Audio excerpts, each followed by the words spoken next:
অনেকের পরিবর্তন হচ্ছে, এবং আপনি রাস্তাঘাটে যখন এই যে পাবলিকের সাধারণ মানুষের মতামত নেয় টেলিভিশনে, আপনি দেখবেন 100% গরিব মানুষ যারা রিক্সা চালায়, বিভিন্ন ভাবে দিন কাটায়, ওরা সংগ্রাম করছে, সেই সাধারণ মানুষ কিন্তু সবাই বলছে যে আমরা আর কিছু চাই না, শেখ হাসিনারে ফেরত এনে দাও। তার সময় ভালো ছিল। এটা তো আপনার বেশ কিছুদিন আগের থেকেই শুরু হয়ে গেছে ঢাকার রাস্তায়। ঠিক, কিন্তু এই যে রাস্তাঘাটে ওপেনলি ঘুরে বেড়ানো হচ্ছে, আপনি কিছু ছবি পাঠিয়েছিলেন, সেখানে দেখা যাচ্ছে যে অস্ত্র হাতে দাপাদাপি করছে সেখানে, কারা তারা? হ্যাঁ, এগুলো আমারও প্রশ্ন যে এরা কিন্তু আমাদের বাঙালিদের কোনো ইয়া নয়। একদম ঠিক। তাহলে তারা কারা? তারাও কি সেই সেই যে জাহাজগুলো ঢুকেছিল, সেই অস্ত্রগুলো, সেই মানুষগুলো কি পাকিস্তান থেকে আমদানি করা? এগুলো আসলে আসলে এরা অনেক কিছু করতে পারে। তো এটাই আমরা চোখের সামনেই তো আমরা দেখলাম, এই ছবি কথা বলে, ছবিতে তো পরিষ্কার হয়ে গেছে যে এই লোকগুলো সে আমাদের এই কমপ্লেক্সন, আমাদের সাধারণ বাঙালির কমপ্লেক্সন আর ওদের কমপ্লেক্সন এক না। তো তারা যে তাদের হাতে যে অস্ত্র, এই অস্ত্র কিন্তু আমাদের আর্মিও ব্যবহার করে না, পুলিশ ডিফেন্সে কেউই ব্যবহার করে না। এটা বিগ সাইজের অ্যাসল্ট রাইফেল ওরা ইউজ করে। তো এইগুলোকে একটা চিন্তার ব্যাপার আছে। তারপরে বাংলাদেশের আর্মিকে, আমি তো দিন বললাম যে বাংলাদেশের আর্মিকে পাকিস্তানি পরাজিত আর্মির অফিসাররা এসে বাংলাদেশের বিজয়ী জাতির শ্রেষ্ঠ শ্রেষ্ঠ সন্তান, আপনার আর্মিতে যারা আইএসএসবি পরীক্ষা দিয়ে যারা পাশ করে তারা তো ভেরি ব্রিলিয়ান্ট, সে তাদের শিক্ষা দেবে সেই পরাজিত শক্তির সেনা প্রধানরা তাদেরকে এখানে ট্রেনিং দিবে, এই কথাও আমি শুনছি। তো এগুলো তো অনেক কিছু আসতেছে। তো কিন্তু প্রশ্নটা হচ্ছে, যদি 1971-কে ভুলিয়ে দেওয়া হয়, মানুষের মন থেকে, জনমানস থেকে সরিয়ে দেওয়ার চেষ্টা হয়, যদি শেখ মুজিবুর রহমানকে দূরে সরিয়ে দেওয়া হয়, তাহলে আনা হবে কি সিলেবাসে? শুধুই কি জঙ্গি? জঙ্গিপনা করে তো পেট ভরে না। ওরা তো একবার স্লোগান দিছে যে বঙ্গবন্ধু এই বিপ্লবের আগেই দেশের বাইরে ওরা একটা গোষ্ঠী স্লোগান দিছে যে কি যেন, ইব্রাহিম, জাতির পিতা ইব্রাহিম। ইব্রাহিম হচ্ছে মুসলিম বা ইসলামিক ওয়ার্ল্ডের কেউ হতে পারে, কিন্তু আমাদের তো বাঙালি জাতির পিতা।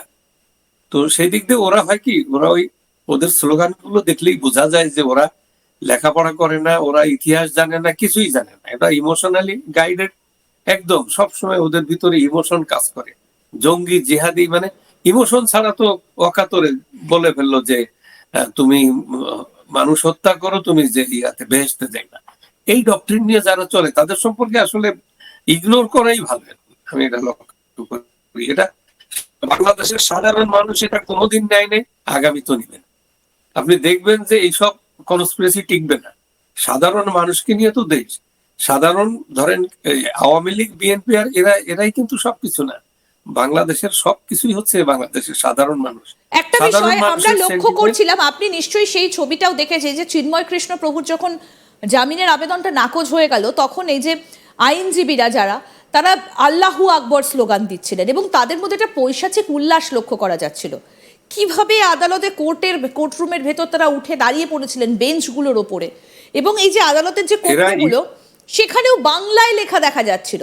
তাহলে কি সেটাও এবার বদলে যাবে, উর্দুতে ট্রান্সফার হয়ে যাবে? শুনেন, অনেক কিছু ধরেন 5-6 বছর আগেই বাংলাদেশে একটা মৌলবাদী অভ্যুত্থান ঘটে গেছে তলে তলে। আচ্ছা, ওইটার একটা 5 তারিখে 5ই আগস্ট ওইটার একটা বহিঃপ্রকাশ দেখা গেল। তো আপনি ওরা এই যে আপনি বললেন যে তলে তলে 5-6 বছর আগেই একটা মৌলবাদী অভ্যুত্থান ঘটে গেছে, এর পেছনে কারা? সেটা কি পাকিস্তানের হাত, নাকি দেশের মধ্যে থাকা জামাত নেতারা? পাকিস্তানি জামাত এরা তো একই, অভিন্ন, এদের ডিফারেন্সিয়েট করা যাচ্ছে না। এরা পাকিস্তান যে নীতি নিয়ে চলে, এরাও সেই একই নীতি এদের। এরাও হচ্ছে আপনার ওই যে এক নামেই এরা সারা পৃথিবীতে জঙ্গি জিহাদি। এরা কিন্তু মানুষ বললে ভুল হয়ে যাবে। এরা দে আর নট হিউম্যান বিং। এরা তো বিএনপির শরিক, এরা তো বিএনপির শরিক, এবং সরকার গঠনেও তো এরা অংশ নিয়েছিল যখন বিএনপি ক্ষমতায় ছিল। Strategic partner BNP. বিএনপি যে কয়বার ক্ষমতা আসছে এদের সহযোগিতায় এসছে। হুম। এরা এরা এদের একটা ধরেন একটা বাংলাদেশ তো একটা মুসলমান ডমিনেটেড কান্ট্রি সমাজ। তো এখানে এরা সহজে ইসলাম এবং আল্লাহ বা অন্য কিছু একটা বিক্রি করে, যেমন আইয়ুব খানও ইসলামের কথা বলেই মানুষকে বোকা বানানোর চেষ্টা করতো। আর একটা করতো ভারতের বিরুদ্ধে যুদ্ধ করে 65-এ সে যখন তার পপুলারিটি একেবারে ব্যারোমিটার নিচে নেমে গেছে, তখন সে 65 ওয়ার শুরু করে দিল ভারতের বিরুদ্ধে। এগুলো হচ্ছে সব কনস্পিরেসি, পার্ট অফ কনস্পিরেসি। এটা ওদের এই একই। ওরা ধরেন আইয়ুব খানের কারণেই তো, ওদের অত্যাচারের কারণেই বাংলাদেশ তো স্বাধীন হওয়ার দরকার ছিল না। তো ধরেন বাংলাদেশকে ভেবে পাকিস্তানে হওয়ার কথা ছিল না আপনার। ব্রিটিশের ডিভাইড অ্যান্ড রুল আর জিন্না সাহেবের টু নেশনস থিওরি, এর ভিতরে কি কোনো পার্থক্য আপনি খুঁজে পান? না। তো তো ধরুন আজকে যদি ধর্মের ভিত্তিতে ইউনাইটেড স্টেটস বিভাজনটা অফ একেবারেই ইন্ডিয়া, ধর্মের ভিত্তিতে, ধরুন জাতির ভিত্তিতে। United states of India, India Pakistan Bangladesh পুরো সাবকন্টিনেন্ট যদি একটা রাষ্ট্র থাকতো আর একটা, তাহলে এটা একটা পরাশক্তি হতো। ধরুন মনে করেন যে এটা সেই ব্রিটিশের কাছ থেকে আমরা বিভক্ত না হয়ে একটা একটা এক অখণ্ড ভারত। সে অখণ্ড ভারত হইতো যদি ধরেন এটার নাম হইতো the United states of India. আমি যদি বাট অ্যান্ড ইফ দিয়ে বলছি ইউনাইটেড স্টেটস অফ ইন্ডিয়া। এই জনপদ অনেক আগে ইউরোপ আমেরিকাকে পরাশক্তিকে দিত, চ্যালেঞ্জ করতো। তো কাজে সেটা আমার পুরো পাকিস্তানের ক্রিয়েশনটা আমি মনে করি ইট ইজ এ কনস্পিরেসি। বাংলাদেশটা ওদের কনস্পিরেসির কারণে বাঙালিরা রুখে দাঁড়ালো। পাকিস্তানের মেজরিটি মানুষের মুখের ভাষা হচ্ছে বাংলা। সেই বাংলা ঢাকাতে এসে যখন বললো উর্দুর কথা, তখনই তো বাঙালি রুখে দাঁড়ালো। তো এই ইন্ডিয়া ভাঙছে জিন্না সাহেব, পাকিস্তান ভাঙারও বীজ বপন করেছে জিন্না সাহেব। ভুট্টো শুধু লাস্ট প্যারেকটা পুঁতে দিয়েছে। এটাই এইভাবেই আমরা দেখি জিনিসটা। তো যাই হোক, এদের বংশধর তো আছে, বৃদ্ধি পাচ্ছে। এদের জন্য কিছু যন্ত্রণা থাকবে কিছু দিনের জন্য। আমরা আমাদের ডিকশনারিতে হতাশা নেই। আমরা সাধারণ মানুষের সাথে, আমি 15ই আগস্টের পরে এই অবস্থাই ছিল। তা আমরা সাধারণ মানুষের কাছে যখন পৌঁছে গেছি তখন দেখলাম যে বাংলার মানুষ ভিন্ন প্রকৃতির।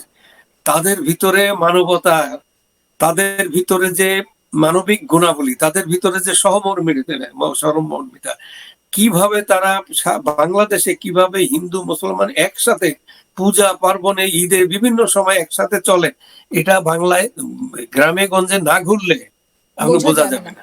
ঠিক। আজকে সেখানেই বিভেদটা ধরানোর চেষ্টা চলছে এবং সেটা চেষ্টা না অপচেষ্টা চলছে। তো এটা সাকসেস হবে না।